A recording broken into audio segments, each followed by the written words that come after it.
নমস্কার। আজকের recipe chicken tandoori. আর তন্দুরির সাথে আমরা যে সসটা খাই সেই সসটারও রেসিপি থাকছে। চলো ভিডিওটা শুরু করা যাক।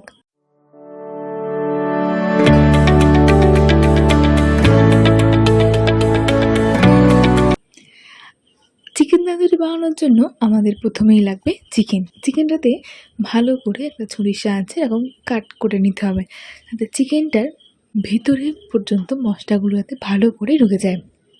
এবার ফার্স্ট ম্যারিনেশনটার জন্য আমাদের লাগবে আদা, রসুন আর নুন।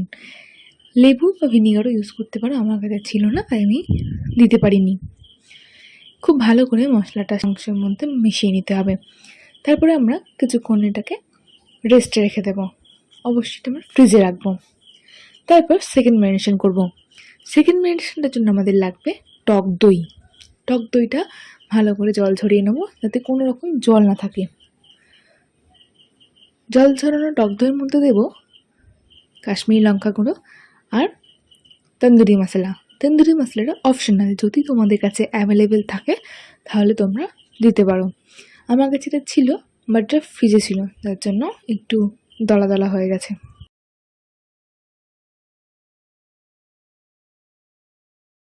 প্রত্যেক দিনের রান্নাতে যে মশলা ব্যবহার করি সেই মশলা, যেমন জিরে গুঁড়ো, ধনে গুঁড়ো, লঙ্কা গুঁড়ো, হলুদ গুঁড়ো, সামান্য নুন আর চিনি দইয়ের সাথে মিক্সড করে নেব।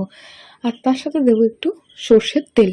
ভালো করে মশলাটা দইটা দিয়ে ভালো করে মিক্সড করে নেওয়ার পরে যে আমরা চিকেনটা ম্যারিনেট করে রেখেছিলাম, চিকেনটার মধ্যে এই দইয়ের যে পেস্টটা এটা ভালো করে মিক্সড করে নেব।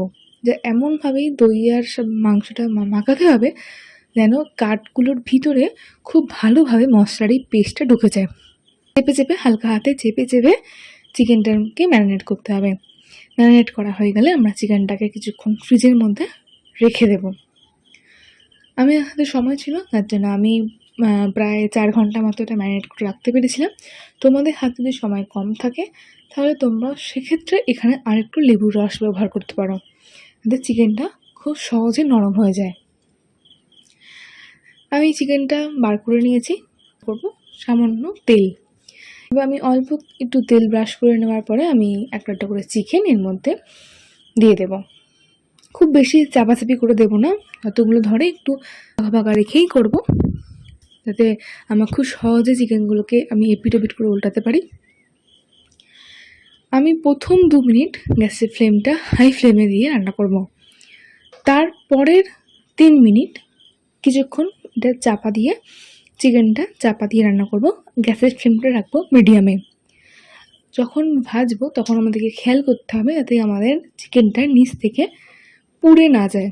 তো আমরা সেই বুঝে চিকেনটা এপিট ওপিট করে রান্না করব। যদি সেদ্ধ হয়ে গিয়ে থাকে সেক্ষেত্রে আমরা চিকেনটা সাইডে রেখে তন্দুরিতে যে স্মোকি ফ্লেভার থাকে সেই ফ্লেভারটা নেওয়ার জন্য একটা চিমটির সাথে চিকেনগুলোকে ভালো করে ধরবো। ধরে একটু গ্যাসের ফ্লেমটা বাড়িয়ে হাই ফ্লেমে রেখে এইভাবে পুড়িয়ে নেব, যাতে আমাদের একটা স্মোকি ফ্লেভারও আসে আর তন্দুরি যে একটু কালো কালো হয়ে যায়, পোড়া পোড়া থাকে, তো সেটাও হয়ে যায়, দেখা যাবে। তার জন্য আমরা একটু পুড়িয়ে নেবো ভালো করে। এইভাবে আমি প্রত্যেকটা তন্দুরি বানিয়ে নিয়েছি। তন্দুরির সাথে যে আমরা সসটা খাই সেই সসের রেসিপি বানানোর জন্য প্রথমেই লাগবে আমাদের ধনেপাতা। ধনেপাতাটা কিন্তু মাস্ট। এখানে পুদিনা পাতাও দিতে পারো, আমার কাছে ছিল না তাই আমি শুধু ধনেপাতা দিয়েই করেছি। ধনেপাতার সাথে দেবো কয়েকটা কাঁচা লঙ্কা আর কয়েকটা রসুন, আর এর সাথে দেবো দই আর নুন চিনি স্বাদ মতো দিয়ে ভালো করে মিক্সার গ্রাইন্ডারে ব্লেন্ড করে নেবো। ব্লেন্ড করে নিলেই আমাদের রেডি হয়ে যাবে তন্দুরির সস। তো ভিডিওটা তোমাদের কেমন লাগলো, রেসিপি তোমাদের কেমন লাগলো আমাকে অবশ্যই কমেন্টে জানিও। যদি ভালো লাগে তাহলে লাইক করো, সাবস্ক্রাইব করো। ধন্যবাদ।